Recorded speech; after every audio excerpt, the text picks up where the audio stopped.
ഇന്ന് ദിവസം 90. ഇന്ന് വായിക്കുന്ന വചനഭാഗങ്ങൾ ന്യായാധിപന്മാർ അധ്യായം 4-5, റൂത്ത് അധ്യായം 2, സങ്കീർത്തനങ്ങൾ 134. ന്യായാധിപന്മാരുടെ പുസ്തകത്തിൽ നിന്ന് അധ്യായം 4. ദെബോറയും ബാറക്കും. യഹൂദിന് ശേഷം ഇസ്രായേൽ വീണ്ടും കർത്താവിൻ്റെ മുൻപിൽ തിന്മ ചെയ്തു.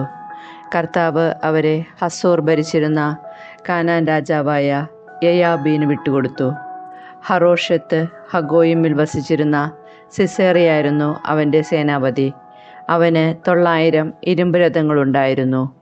അവൻ ഇസ്രായേൽ ജനത്തെ 20 വർഷം ക്രൂരമായി പീഡിപ്പിച്ചു. അപ്പോൾ അവർ കർത്താവിനോട് സഹായത്തിന് നിലവിളിച്ചു. അന്ന് ലെപ്പിദോത്തിൻ്റെ ഭാര്യയായ ദെബോറ പ്രവാചികയാണ് ഇസ്രായേലിൽ ന്യായപാലനം നടത്തിയിരുന്നത്. അവൾ എഫ്രായിം മലനാട്ടിൽ റാമായ്ക്കും ബഥേലിനുമിടയ്ക്കുള്ള ദെബോറായുടെ ഈന്തപ്പനയുടെ കീഴിൽ ഇരിക്കുക പതിവായിരുന്നു. ഇസ്രായേൽ ജനം വിധി തീർപ്പിന് വേണ്ടി അവളെ സമീപിച്ചിരുന്നു.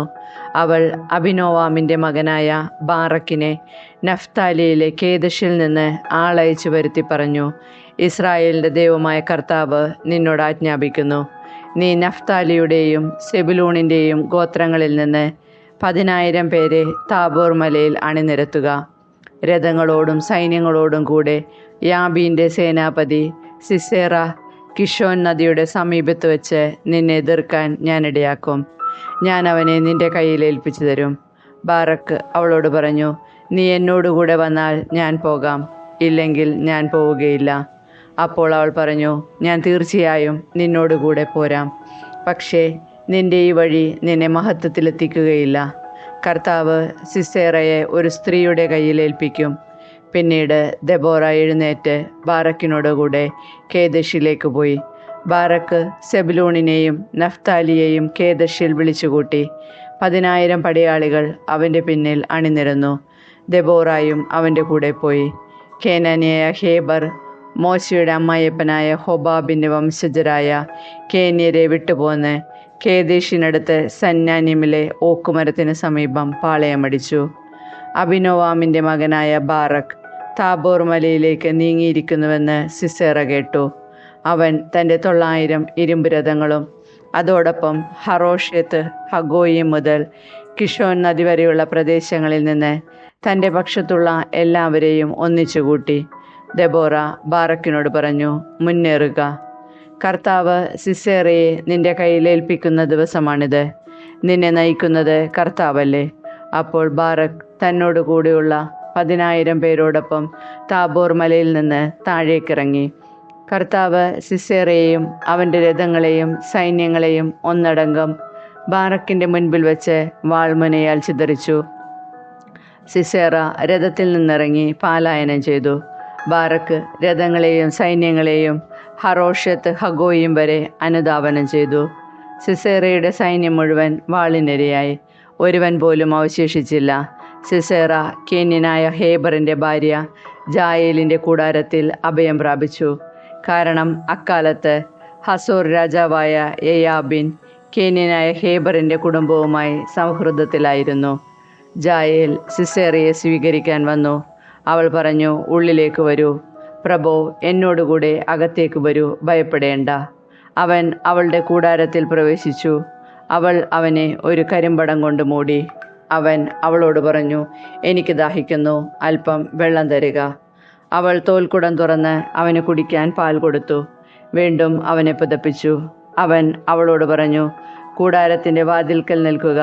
ആരെങ്കിലും വന്നന്വേഷിച്ചാൽ ഇവിടെ ആരുമില്ലെന്ന് പറയണം. എന്നാൽ ഹേബറിൻ്റെ ഭാര്യ ജായേൽ കൂടാരത്തിൻ്റെ ഒരു മരയാണിയും ചുറ്റികയും എടുത്ത് സാവധാനം അവൻ്റെ അടുത്ത് ചെന്നു. അവൻ ക്ഷീണിച്ച് ഉറങ്ങിക്കിടക്കവേ ആണി അവൻ്റെ ചെന്നിയിൽ തറച്ചു. അത് നിലത്തിറങ്ങുവോളം അടിച്ചു കയറ്റി. അങ്ങനെ അവൻ മരിച്ചു. ബാറക്ക് സിസേറയെ പിന്തുടർന്നു വന്നപ്പോൾ ജായേൽ അവനെ സ്വീകരിക്കാൻ ചെന്നു.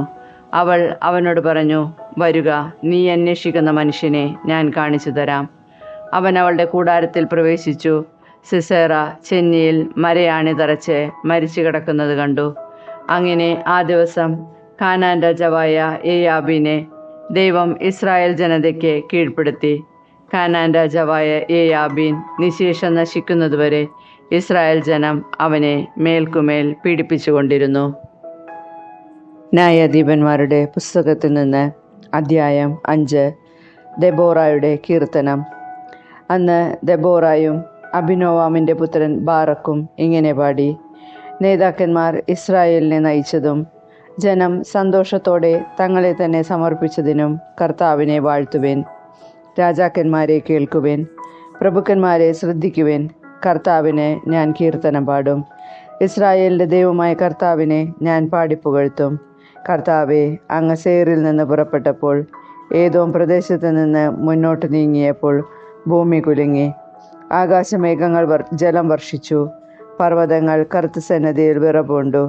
ഇസ്രായേലിൻ്റെ ദൈവമായ കർത്താവിൻ്റെ സന്നദ്ധിയിൽ സീനായ് മല കുലുങ്ങി. അനാത്തിൻ്റെ മകൻ ഷങ്കാറിൻ്റെ കാലത്തും ജായേലിൻ്റെ കാലത്തും സഞ്ചാരികളുടെ പോക്ക് നിലച്ചു. യാത്രക്കാർ ഓടുവഴികൾ തേടി. ദെബോറ, നീ ഇസ്രായേലിൽ മാതാവായി തീരും വരെ അവിടെ കൃഷിവലർ അറ്റുപോയിരുന്നു.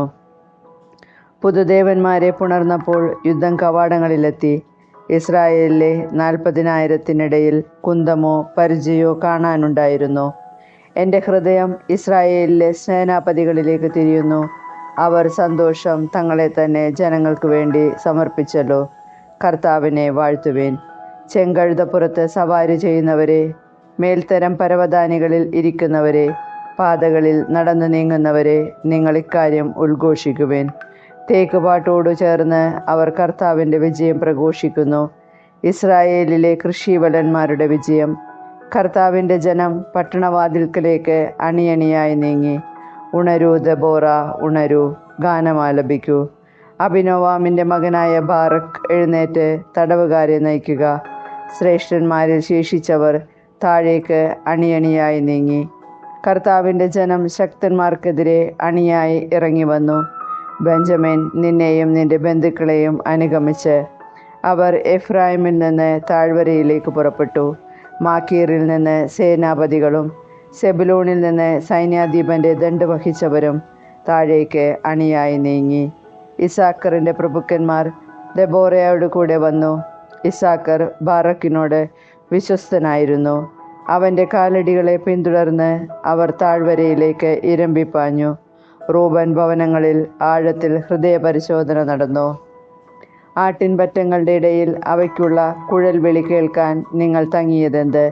റൂബൻ ഭവനങ്ങളിൽ ആഴത്തിൽ ഹൃദയപരിശോധന നടന്നു. ഗലയാദ് ജോർദാൻ അപ്പുറം തങ്ങി.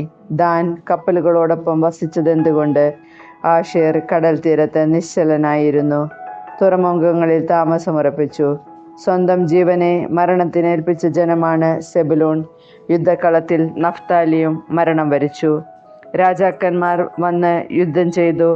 താനാക്കിൽ മെഗിദ്ദോ ജലാശയത്തിനരികെ കാനാൻ രാജാക്കന്മാർ പ്രത്യാക്രമണം നടത്തി. അവർക്ക് കൊള്ളയടിക്കാൻ വെള്ളി കിട്ടിയില്ല. ആകാശത്തിൽ നക്ഷത്രങ്ങൾ യുദ്ധം ചെയ്തു. സഞ്ചാരപഥങ്ങളിൽ നിന്നുകൊണ്ട് അവർ സിസേറയ്ക്കെതിരെ പൊരുതി. കിഷോൻ പ്രവാഹം അവരെ ഒഴുക്കിക്കളഞ്ഞു. കുതിച്ചു മുന്നേറുന്ന കിഷോൻ പ്രവാഹം. എൻ്റെ ആത്മാവെ, ശക്തിയോടെ മുന്നേറുക. അപ്പോൾ കുതിരക്കുളമ്പുകൾ ഉറക്കെ പതിച്ചു. അവ കുതിച്ചു കുതിച്ചു പാഞ്ഞു. മെറോസിനെ ശപിക്കുക. കർത്താവിൻ്റെ ദൂതൻ പറയുന്നു, അതിലെ നിവാസികളെ കഠിനമായി ശപിക്കുക. എന്തെന്നാൽ അവർ കർത്താവിൻ്റെ സഹായത്തിന് വന്നില്ല. ശക്തന്മാർക്കെതിരെ കർത്താവിനെ തുണയ്ക്കാൻ അവർ അണിനിരന്നില്ല. കേനാന്യനായ ഹേബറിൻ്റെ ഭാര്യ ജായേലാകട്ടെ കൂടാരവാസികളിൽ ഏറ്റവും ധന്യ. അവൻ വെള്ളം ചോദിച്ചു, അവൾ പാൽ കൊടുത്തു. രാജകീയ താലത്തിൽ കട്ടത്തൈരും കൊണ്ടുവന്നു. അവൾ കൂടാരത്തിൻ്റെ മരയാണി കയ്യിലെടുത്തു, വലതു കൈയിൽ വേലക്കാരുടെ ചുറ്റികയും. അവൾ സിസേറയെ ആഞ്ഞടിച്ചു, അവൻ്റെ തല തകർത്തു. അവൾ അവൻ്റെ ചെന്നി കുത്തിത്തുളച്ചു. അവൻ നിലം പതിച്ചു. അവളുടെ കാൽക്കൽ നിശ്ചലനായി കിടന്നു. അവളുടെ കാൽക്കൽ അവൻ വീണു, അവിടെ തന്നെ മരിച്ചു വീണു. സിസേറയുടെ അമ്മ കിളിവാതിലിലൂടെ എത്തി നോക്കി.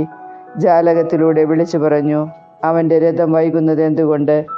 രഥക്കുതിരകളുടെ കുളമ്പടി വൈകുന്നത് എന്തുകൊണ്ട്? അവളുടെ ജ്ഞാനവതികളായ സഖികൾ ഉത്തരം പറഞ്ഞു, അല്ല, അവൾ തന്നെത്താൻ പറഞ്ഞു. അവൻ കൊള്ള തിട്ടപ്പെടുത്തുകയും പങ്കുവയ്ക്കുകയുമല്ലേ?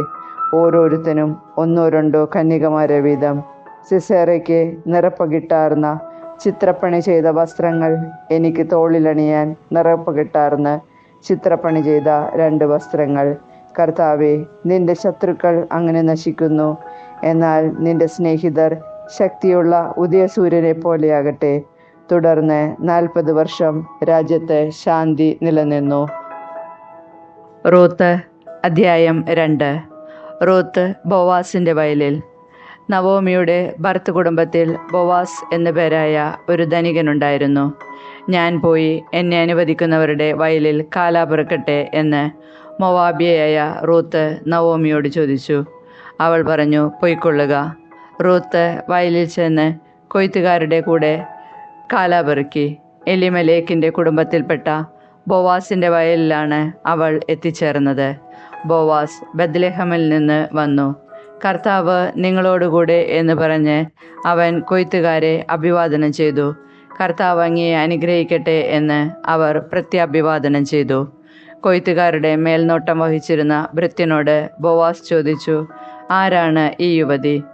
നവോമിയോടൊപ്പം മോവാബിൽ നിന്ന് വന്ന മോവാബ്യ സ്ത്രീയാണിവൾ എന്ന് ഭൃത്യൻ മറുപടി നൽകി.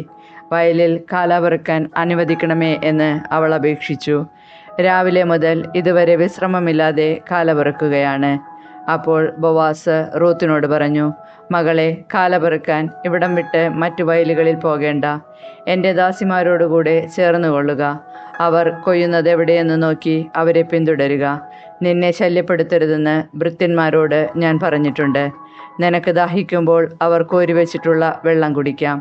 അവൾ സാഷ്ടാംഗം പ്രണമിച്ചുകൊണ്ട് ബോവാസിനോട് പറഞ്ഞു, അന്യനാട്ടുകാരിയായ എന്നോട് കരുണ തോന്നാൻ ഞാൻ അങ്ങേക്ക് എന്ത് നന്മ ചെയ്തു? ബോവാസ് പറഞ്ഞു, ഭർത്താവിൻ്റെ ഭരണത്തിനു ശേഷം നീ അമ്മായിമ്മയ്ക്ക് വേണ്ടി ചെയ്തതും മാതാപിതാക്കളെയും സ്വദേശത്തെയും വിട്ട് അപരിചിതരായ ജനത്തിൻ്റെ ഇടയിൽ വന്നതുമെല്ലാം എനിക്കറിയാം. നിന്റെ പ്രവൃത്തികൾക്ക് കർത്താവ് പ്രതിഫലം നൽകും. നീ അഭയം പ്രാപിച്ചിരിക്കുന്ന ഇസ്രായേലിൻ്റെ ദൈവമായ കർത്താവ് നിന്നെ സമൃദ്ധമായി അനുഗ്രഹിക്കും. അപ്പോൾ റൂത്ത് പറഞ്ഞു, യജമാനനെ, അങ്ങ് എന്നോട് വലിയ ദയയാണ് കാണിക്കുന്നത്. എന്തെന്നാൽ ഞാൻ അങ്ങയുടെ ദാസിമാരിൽ ഒരുവളല്ല. എങ്കിലും ഈ ദാസിയെ ആശ്വസിപ്പിക്കുകയും കരുണയോടെ സംസാരിക്കുകയും ചെയ്തു. ഭക്ഷണ സമയത്ത് ബോവാസ് അവളോട് പറഞ്ഞു, വന്ന് ഭക്ഷണം കഴിക്കൂ. വീഞ്ഞിൽ മുക്കി അപ്പം ഭക്ഷിച്ചുകൊള്ളൂ. അങ്ങനെ അവൾ കൊയ്ത്തുകാരുടെ കൂടെ ഇരുന്നു. അവൻ അവൾക്ക് മലർ കൊടുത്തു. അവൾ ഭക്ഷിച്ച് തൃപ്തിയായി. ബാക്കിയും വന്നു. അവൾ കാലപിറുക്കാൻ എഴുന്നേറ്റപ്പോൾ ബോവാസ് ഭൃത്യന്മാരോട് പറഞ്ഞു, അവൾ കറ്റകളുടെ ഇടയിൽ നിന്നും ശേഖരിച്ചു കൊള്ളട്ടെ. അവളെ ശകാരിക്കരുത്. കറ്റകളിൽ നിന്ന് കുറേശ്ശെ വലിച്ചൂരി അവൾക്ക് പെറുക്കാനിടണം. അവളെ ശാസിക്കരുത്. അങ്ങനെ അവൾ സന്ധ്യ വരെ കാലപിറുക്കി. മെതിച്ചപ്പോൾ ഏകദേശം 1 ഏഫ ബാർലി ഉണ്ടായിരുന്നു. അവൾ അതെടുത്തുകൊണ്ട് നഗരത്തിലേക്ക് പോയി താൻ ശേഖരിച്ച ധാന്യം അമ്മായിയമ്മയെ കാണിച്ചു. ബാക്കി വന്ന ആഹാരം അവൾക്ക് കൊടുക്കുകയും ചെയ്തു. അമ്മായിയമ്മ ചോദിച്ചു, എവിടെയാണ് ഇന്ന് നീ കാലാപിറുക്കിയത്? എവിടെയാണ് ഇന്ന് നീ ജോലി ചെയ്തത്? നിന്നോട് കരുണ തോന്നിയ മനുഷ്യൻ അനുഗ്രഹീതനാകട്ടെ. താൻ ഇന്ന് ജോലി ചെയ്തത് ബോവാസിനോട് കൂടെ ആണെന്ന് അവൾ അമ്മായിയമ്മയോട് പറഞ്ഞു. നവോമി മരുമകളോട് പറഞ്ഞു, ജീവിച്ചിരിക്കുന്നവരോടും മരിച്ചവരോടും കാരുണ്യം കാണിക്കുന്ന കർത്താവ് അവനെ അനുഗ്രഹിക്കട്ടെ. അവൾ തുടർന്നു, അവൻ നമ്മുടെ ബന്ധുവാണ്, ഉറ്റ ബന്ധു. റൂത്ത് പറഞ്ഞു, കൊയ്ത്ത് മുഴുവൻ തീരുവോളം വേലക്കാരുടെ കൂടെ ഉണ്ടായിരിക്കണമെന്ന് അവൻ എന്നോട് പറഞ്ഞിട്ടുണ്ട്. നവോമി മരുമകളോട് പറഞ്ഞു, മറ്റു മയിലുകളിൽ പോയി ശല്യമേൽക്കാനിടയാകാതെ നീ അവൻ്റെ ദാസിമാരോടുകൂടെ പോകുന്നതാണ് നല്ലത്. അങ്ങനെ ബാർലിയുടെയും ഗോതമ്പിൻ്റെയും വിളവെടുപ്പ് കഴിയുന്നതുവരെ അവൾ ബോവാസിൻ്റെ ദാസിമാരോട് ചേർന്ന് നിന്ന് കാലാപിറുക്കി തൻ്റെ അമ്മായിയമ്മയോടൊത്ത് ജീവിച്ചു. സങ്കീർത്തനങ്ങൾ 134. നിശാഗീതം. കർത്താവിൻ്റെ ദാസരെ, അവിടുത്തെ സ്തുതിക്കുവിൻ. രാത്രിയിൽ കർത്താവിൻ്റെ ആലയത്തിൽ ശുശ്രൂഷ ചെയ്യുന്നവരെ, അവിടുത്തെ വാഴ്ത്തുവിൻ. ശ്രീകോവിലിലേക്ക് കൈകൾ നീട്ടി കർത്താവിനെ വാഴ്ത്തുവിൻ. ആകാശവും ഭൂമിയും സൃഷ്ടിച്ച കർത്താവ് സിയോനിൽ നിന്നും നിന്നെ അനുഗ്രഹിക്കട്ടെ.